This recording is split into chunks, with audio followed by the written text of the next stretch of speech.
बात पश्चिम बंगाल में जारी नए सियासी संग्राम की कर लेते हैं। क्या पश्चिम बंगाल की नई सरकार पूर्व मुख्यमंत्री ममता बनर्जी की जान को खतरे में डाल रही है, या फिर यह सिर्फ ममता की मनपसंद सुरक्षा का सवाल है? सवाल इसलिए खड़े हो रहे हैं क्योंकि टीएमसी यह दावा कर रही है। तो आज बंगाल की सियासत में एक नया तूफान खड़ा हो गया।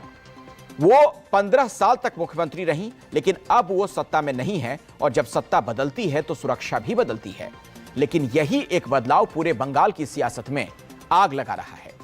टीएमसी यह दावा कर रही है कि ममता बनर्जी की सुरक्षा को खतरे में डाला जा रहा है, लेकिन सवाल यह है कि क्या यह सिर्फ एक रूटीन बदलाव है, या सत्ता बदलते ही पुराने हिसाब चुकाने का वक्त आ गया?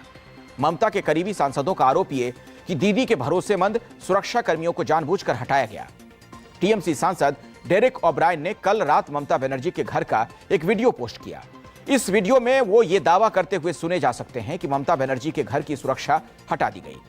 यही नहीं, उन्होंने यह भी आरोप लगाया कि ममता बनर्जी के घर पर लगे सीसीटीवी कैमरों पर टेप चिपका दिया गया।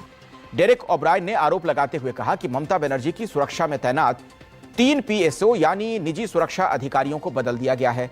उन्होंने कहा कि जिस समय यह कार्रवाई हुई उस समय ममता बनर्जी घर पर ही मौजूद थीं, लेकिन उनके आवास के एंट्री गेट पर कोई सुरक्षा व्यवस्था नहीं थी। और ये सिक्योरिटी के बारे में क्या हुआ नहीं हुआ, लेकिन ये बड़ी दुख की बात है। इतना बड़ा सेलिब्रिटी है, इतना सीनियर लीडर है, दिस इज एन इंसल्ट। ये ठीक नहीं है। अब असली विवाद को समझते हैं। ममता बनर्जी चाहती थी कि उनकी सुरक्षा में वही पुराने अधिकारी रहें जिन पर उन्हें भरोसा है, जो सालों से उनके साथ थे, जो उनकी दिनचर्या, उनकी जरूरतें, उनका पूरा रूटीन जानते हैं। ममता के करीबी नेताओं ने मुख्यमंत्री शुवेंदु अधिकारी से मुलाकात कर बंगाल की पूर्व चीफ मिनिस्टर के मनपसंद अधिकारियों को सुरक्षा में लगाए जाने का आग्रह भी किया था, लेकिन सीएम ने इस मांग को खारिज कर दिया। उन्होंने कहा कि पुलिस जिस अधिकारी को चाहे पूर्व मुख्यमंत्री की सुरक्षा में लगा सकती है, उन्हें अपनी पसंद का अधिकारी नहीं मिलेगा। बस इसी एक जवाब ने पूरे विवाद को भड़का दिया। इसके बाद ममता बनर्जी की सुरक्षा में तैनात अधिकारियों को हटाकर नए अफसरों की तैनाती कर दी गई। इस फैसले पर अमल के बाद आज ममता बनर्जी के घर के बाहर सुरक्षा में कमी दिखी। इससे ममता बनर्जी और उनकी पार्टी दोनों नाराज हैं। टीएमसी कह रही है कि यह राजनीतिक बदला है, दीदी की सुरक्षा को खतरे में डाला जा रहा है, जबकि बीजेपी कह रही है कि यह पूरी तरीके से प्रशासनिक फैसला है।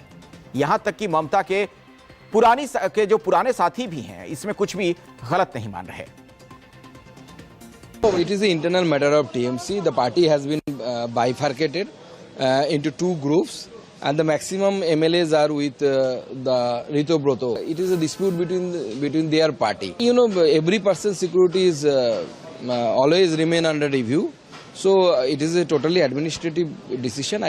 So it is the normal procedure of the administration. Mamata Banerjee को जेड श्रेणी की सुरक्षा मिली हुई है। यह देश की सबसे ऊंची सुरक्षा श्रेणियों में से एक है।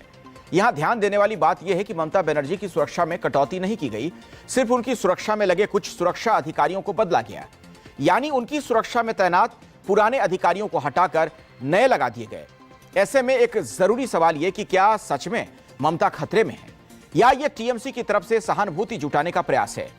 हालांकि यह पहली बार नहीं है जब किसी बड़े नेता की सुरक्षा बदलने पर सियासत गरमाई हो। इससे पहले बिहार में लालू यादव की सुरक्षा कम किए जाने पर भी बड़ा सवाल हो चुका है। आरजेडी ने उसे भी राजनीतिक बदले की कार्रवाई बताया था।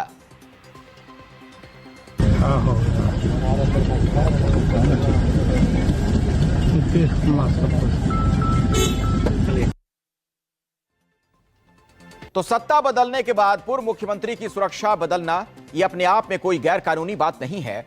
दरअसल जब भी सत्ता बदलती है, पूर्व मुख्यमंत्रियों और बड़े विपक्षी नेताओं की सुरक्षा व्यवस्था एक राजनीतिक हथियार बन जाती है।